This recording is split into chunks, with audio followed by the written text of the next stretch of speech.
রাজধানীর দক্ষিণ বনশ্রী ও বাড্ডা এলাকায় সপ্তাহের ব্যবধানে নিজ বাসাতে নৃশংসভাবে খুন হয়েছেন দুজন।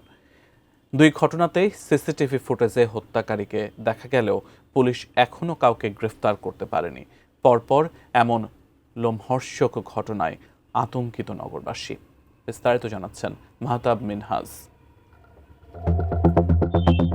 রাজধানীর দক্ষিণ বনশ্রী এলাকায় শনিবার দুপুরে নৃশংসভাবে হত্যা করা হয় দশম শ্রেণীর শিক্ষার্থী ফাতেমা আক্তার লিলিকে। সিসিটিভি ফুটেজে ধরা পড়ে হত্যাকাণ্ডের আগে ও পরের মুহূর্তগুলো। ফুটেজ বিশ্লেষণে দেখা যায়, নিহত লিলির বাসা প্রীতম ভিলার সামনে একজন ব্যক্তি মাথা ও মুখ ঢেকে দুপুর 1:31 বাসায় প্রবেশ করে। এরপর 1:40 ওই ব্যক্তি ও নিহত লিলির বোনকে বাসা থেকে বের হতে দেখা যায়। পরে আবারও 2:25 সে বাসায় ঢোকে এবং 2:45 বের হয়। এই 20 মিনিটের মধ্যেই সংঘটিত হয় হত্যাকাণ্ড।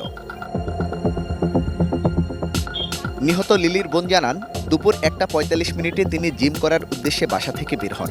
বাবা মা গ্রামের বাড়ি যাওয়ায় ফাঁকা বাসা পেয়ে ওই ব্যক্তি চুরির উদ্দেশ্যে বাসায় প্রবেশ করে এবং এক পর্যায়ে হত্যাকাণ্ড ঘটায়। সিসি ক্যামেরায় দেখা যাওয়া ওই ব্যক্তি তাদের হোটেলের কর্মচারী বলেও জানান তিনি। আমাদের হোটেল আছে, ওই হোটেলের শুধু সব স্টাফ চলে গেছিল, শুধু একটা স্টাফ ছিল আর কি। 20+ হবে ওনার বয়স। উনি সামনে সামনে হাঁটতেছে, আমি ওনার পিছনে, আমি জিমে যাব আর কি। কোয়ালিটি সম্পন্ন আন্তর্জাতিক মানের still bar CSRM committed for better still. তারপরে উনি যখন বের হইছে তখন আমি আমার বোনকে বলতেছি যে দরজাটা লক করে দে। ঘটনার 24 ঘন্টা পেরিয়ে গেলেও হত্যাকারীকে গ্রেপ্তার করতে পারেনি পুলিশ। পরিবারের অভিযোগের সূত্র ধরেই তদন্ত চলছে। তারা বেশ কিছু বিষয় আমাদেরকে বলেছেন, আমরা সেগুলো বিবেচনা রেখে তদন্ত কার্যক্রমটা চালিয়ে নিচ্ছি। এদিকে বাড্ডার পুরান থানা রোডের আরেকটি হত্যাকাণ্ডের এই সিসিটিভি ফুটেজের তারিখ 29 ডিসেম্বর। ফুটেজে একজনকে একটি টেলিভিশন মনিটর হাতে করে চলে যেতে দেখা যায়। ওই ব্যক্তি মূলত বেসরকারি এক প্রতিষ্ঠানের হিসাব ব্যবস্থাপক নাজমুল হক নিয়াজকে তার নিজ বাসায় লিলি হত্যাকাণ্ডের মতোই গলা কেটে হত্যা করে মনিটর সহ 2টি মোবাইল ফোন নিয়ে পালিয়ে যায়। এই বাসাতেও লিলির ঘটনার মতো নিয়াজের স্ত্রী বাবার বাড়িতে বেড়াতে যাওয়ায় তিনি একাই বাসায় ছিলেন।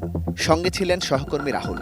লিলির বোনের মতো রাহুল জিম থেকে বাসায় ফিরে নিয়াজকে গলাকাটা অবস্থায় দেখতে পান। ঘটনার 12 দিন পার হলেও এই হত্যাকাণ্ডেও কাউকে গ্রেপ্তার করতে পারেনি পুলিশ। তবে পুলিশ বলছে দুই হত্যাকাণ্ডের মধ্যে কোনো সম্পর্ক নেই। সাম্প্রতিক এসব হত্যাকাণ্ডে চাঞ্চল্য সৃষ্টি হলেও রাজধানীর আইনশৃঙ্খলা পরিস্থিতি স্বাভাবিক রয়েছে বলে নগরবাসীকে উদ্বিগ্ন না হওয়ার অনুরোধ পুলিশের। যে দু একটা ঘটনা হয়তো পরপর ঘটেছে, এটা নিয়ে আতঙ্কিত হওয়ার কোনো কারণ নেই এবং একটার সাথে আরেকটা ওরকম কোনো যোগসূত্র আমরা পাইনি। Mahtab Minhaj, ATN news, Dhaka.